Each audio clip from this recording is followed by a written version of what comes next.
Economan, your Giman, your Bakreman, your Bamendaman, and proudly so, your Anglophone brother. You're welcome on this platform.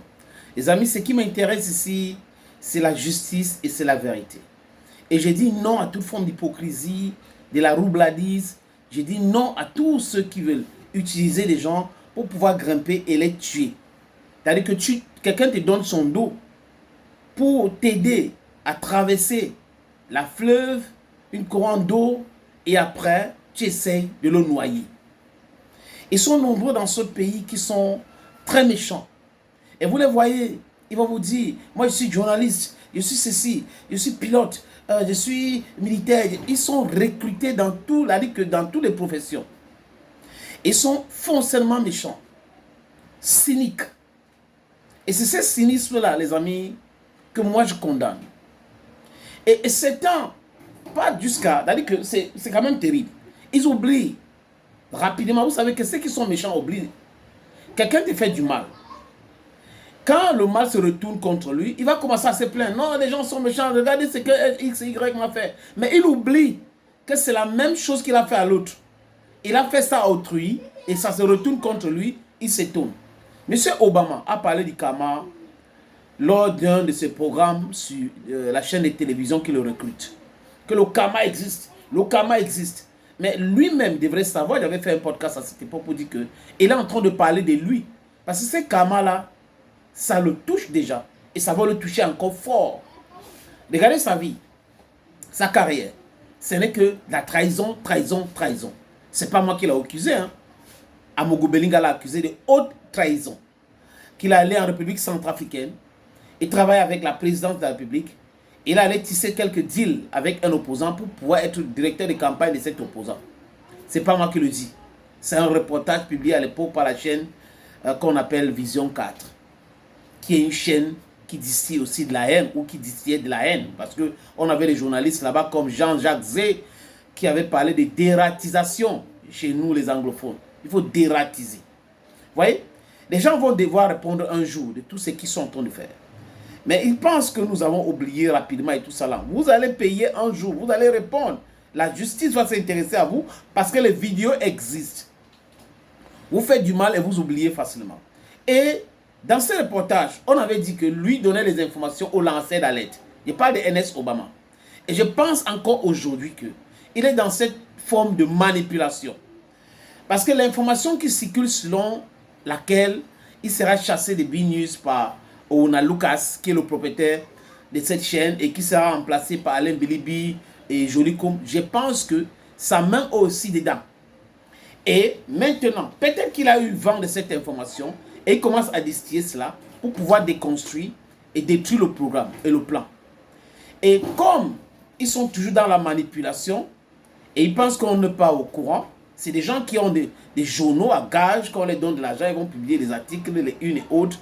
On connaît leur fonctionnement. Ils disent maintenant à travers les lanceurs d'alerte. Je vous dis encore les amis que je soupçonne NS Obama d'être derrière ces informations qui circulent, le concernant. Que le cabinet civil est en train de mettre la pression sur le propriétaire de B-News One, de le limoger et tout cela, le football est ceci, le football est cela. Comment comprendre que des gens qui combattent Samuel Eto'o-Fils vont maintenant communiquer pour NS Obama? Vous comprenez pourquoi je vous dis que cette histoire, c'est trop louche. C'est l'argent, l'argent, l'argent. Les gars, ils regardent que les intérêts. C'est ce qui les intéresse. Maman, I don't talk French. C'est-à-dire qu'ils vont prendre une information, concocter, préparer à Obili. Mais comme personne là-bas n'a le couille nécessaire pour assumer la publication d'une information, qu'est-ce qu'ils font? Ils vont envoyer d'abord à quelqu'un qui est en exil, forcé ou pas, Boris Berthold et les autres, et les Tchouta. Les gars vont publier. Et eux, ils vont relayer l'information en disant selon X, selon Y, selon tel, selon tel, selon tel. Parce qu'ils sont incapables d'assumer les bêtises. Voilà leur modus operandi. And I am telling you, you should be very careful with these people. Ils vont vous dire, je parle bien anglais, je parle bien français, j'ai été formé dans les grandes écoles, d'accord. Mais ce n'est pas parce que vous avez été formé dans une école de journalisme que vous êtes un bon journaliste. Ce n'est pas parce que vous avez été formé dans une bonne école militaire, interarmée, que vous êtes un bon militaire. Ce n'est pas parce que vous êtes allé dans une meilleure école de gestion ou de management que vous serez un bon manager. Ce n'est pas ça. It's all personal. Des gens qui ont des comportements comme ça peuvent recevoir des techniques de gestion, des techniques, des nouvelles techniques de la communication. Ils peuvent. Ils vont répéter la même chose, le copier et tout ça là, et ils auront les meilleures notes. Mais est-ce que ça fait d'eux des bons professionnels? That is the question we should be asking ourselves. You understand? L'école est bien, mais l'école de la vie est la meilleure. Parce que ceux qui pensent que l'école conventionnelle change la cupidité de l'homme se trompent. Quand quelqu'un est cupide, est méchant, il va rester toujours méchant, même s'il fait des grandes écoles. Il peut avoir des grands diplômes.